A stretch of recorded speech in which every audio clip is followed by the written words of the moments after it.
Hi guys! Sa pagbabalik ng Reyna ng Kusina, magluluto tayo ngayon ng kalderitang manok. So, ito na. Meron tayong chicken, meron tayong potato. Pinirito ko na siya ng half cook. Tapos, syempre, may hotdog tayo. Yan ang ilalagay natin. Sangkap natin ay sibuyas, bawang. Meron din tayong green bell pepper. So, kalderetang chicken ang anuhin natin, lulutuin. Ayan. Yan yung mga sangkap niya. So, yun nga. Nagisa na ako ng sibuyas at saka bawang. At ayan guys, nilagay na natin ang ating sausage. Hot and spicy itong sausage natin para matapalan yung lansa ng manok. Actually, hindi naman siya yung malansa talaga kasi minarinate ko yan siya sa ginger at saka asin. Ayan. So, tingnan mo. Kasarap yan mamaya. Dagdagan natin yung pampalasa. Ayan. Lagyan natin siya ng tomato paste. May halo tong ketchup konti. Ayan. Haluin ko lang ulit. Itong kaldereta mix, ilalagay ko siya dito kasi lalagyan ko siya ng konting tubig. Ayan.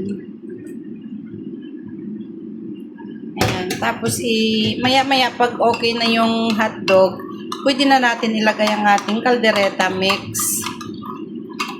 Kasi luto naman na itong ating patatas. Mamaya ko siya ilalagay pag nailagay ko na itong ating mix. Luto ng ating sausage, guys. Ilalagay natin ang ating kaldereta mix. Ayan, napakasarap na yan mamaya. Tingnan nyo, wala ganong sabaw, diba? Mas maganda kasi yung nagki-creamy siya. Next ay ilalagay natin ang ating potato. Ayan. Dagdagan natin ng black pepper. Masarap yung maanghang-anghang ng konti. Parang natabangan ako ng konti. Dinagdagan ko ng asin. So, ayan guys, luto ng ating kalderitang manok. So, hindi na natin patagalin. Lagyan natin ng another pampabango at chal. So, ayan, hanggang dito na lamang ang ating video. Maraming salamat sa inyong panonood. Sana ma-subscribe at saka like nyo ang aking mga video. Bye-bye!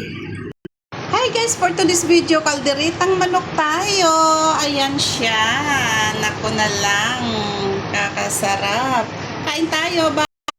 Kalderitang manok tayo ngayon. Napakasarap. Kain tayo guys. Bye-bye. Luto ng ating kalderitang manok. Napakasarap. Ang bango. Umusok-usok pa. Tikman ko nga yung sausage. Oh.